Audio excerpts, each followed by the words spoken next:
자, 이어서 2차 시 1차 방정식의 활용 유형 2에 대해서 같이 다뤄보도록 하겠습니다.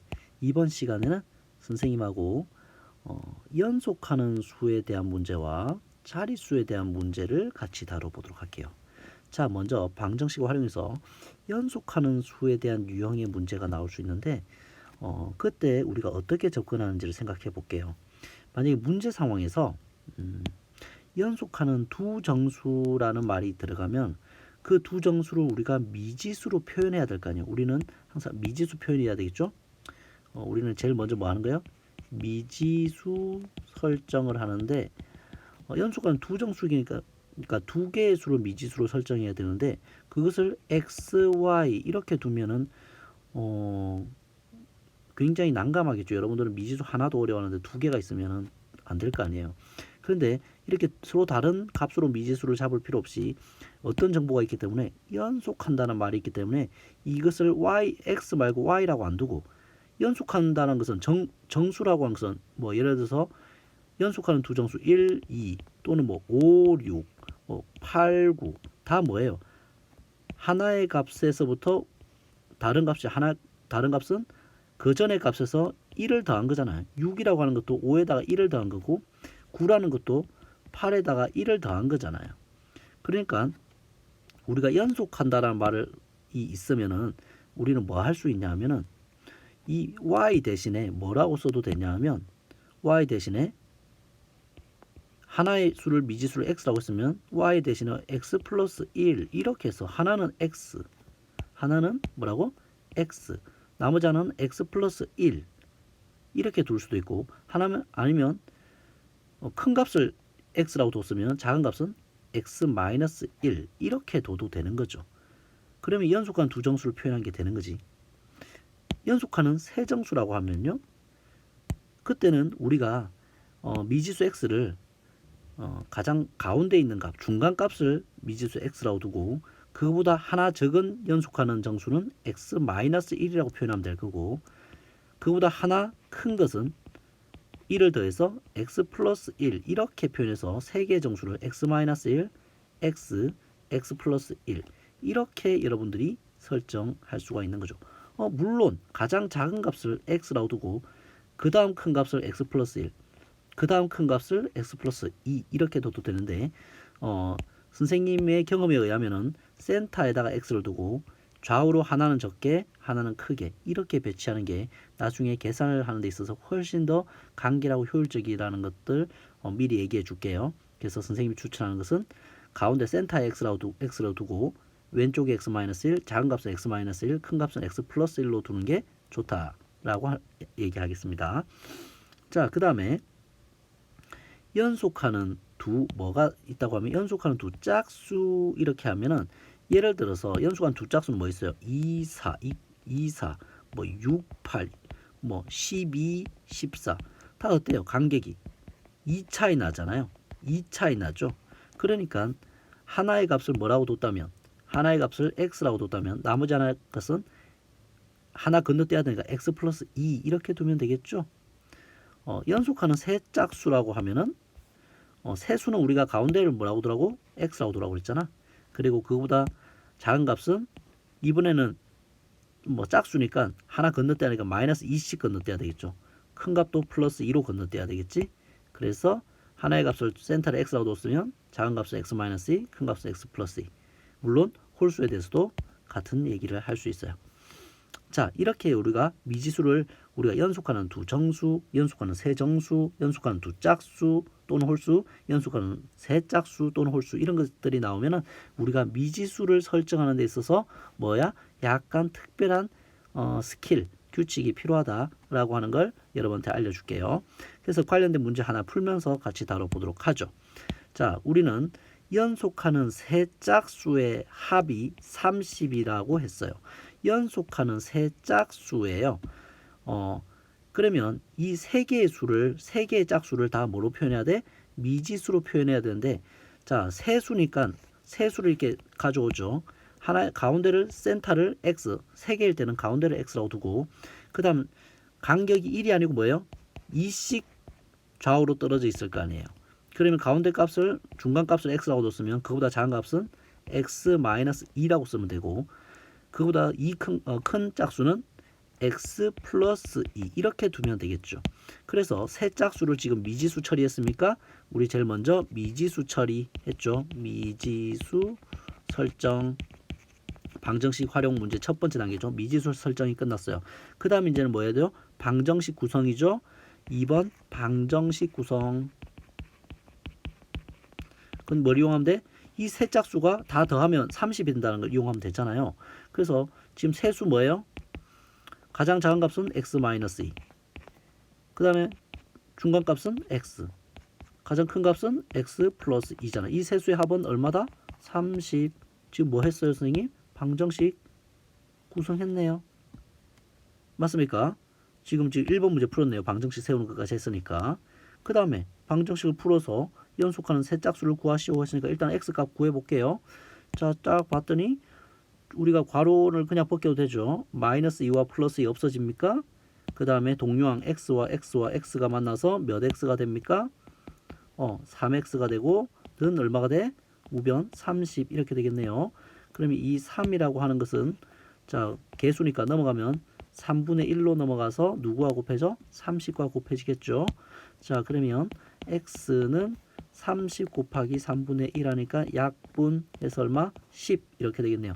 따라서 중간값 x는 뭐가 돼? 10이 됐어. 근데 우리가 구하고 싶은 것은 방정식의 해는 10이지만 내가 이 실생활에서 문제를 구하고 싶은 것은 세 짝수를 다 구하라는 거잖아요.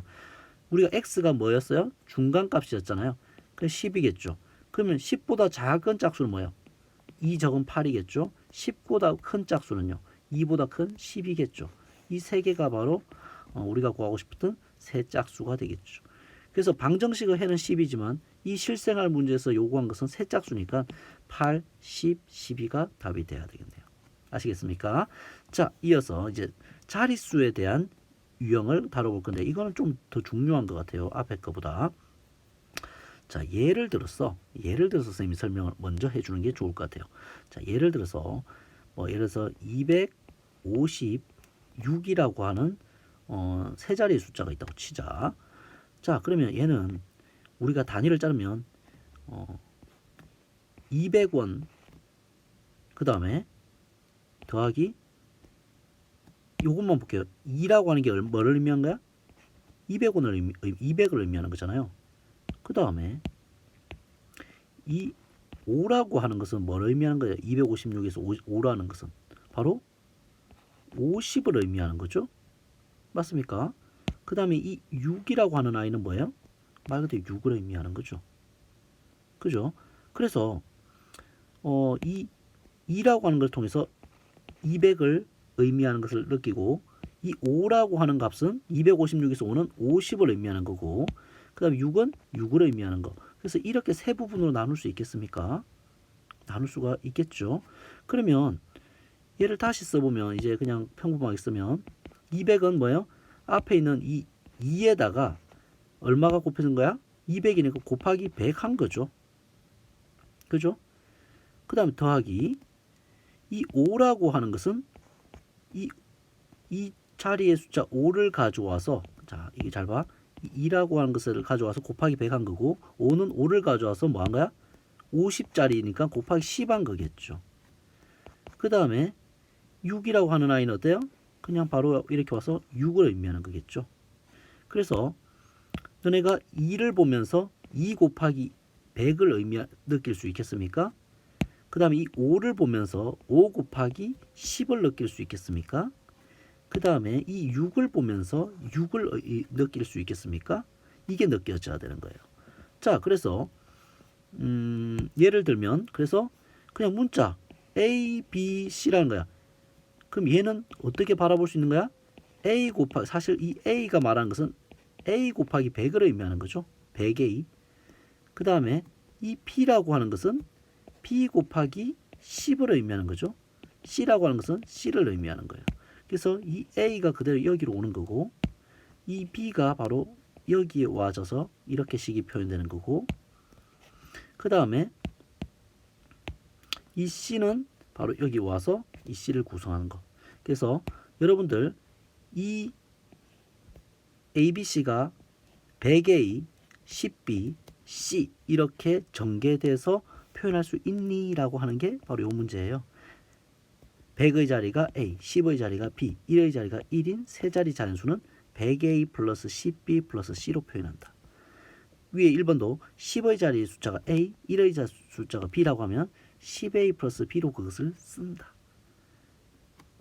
받아들일 수 있겠습니까? 관련 문제 풀어보도록 할게요. 자, 1의 자리 숫자가 2인 두 자리 자연수가 있다. 두 자리 자연수가 있어.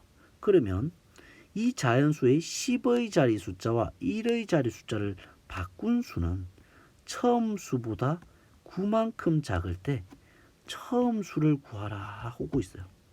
자, 1의 자리 숫자가 2인 두 자리 자연수라고. 두 자리 자연수야. 근데 1의 자리 숫자가 뭐라고? 2래요. 그런데 10의 자리 숫자는 줬어요, 안 줬어요? 두 자리 지금 두 자리 자연수.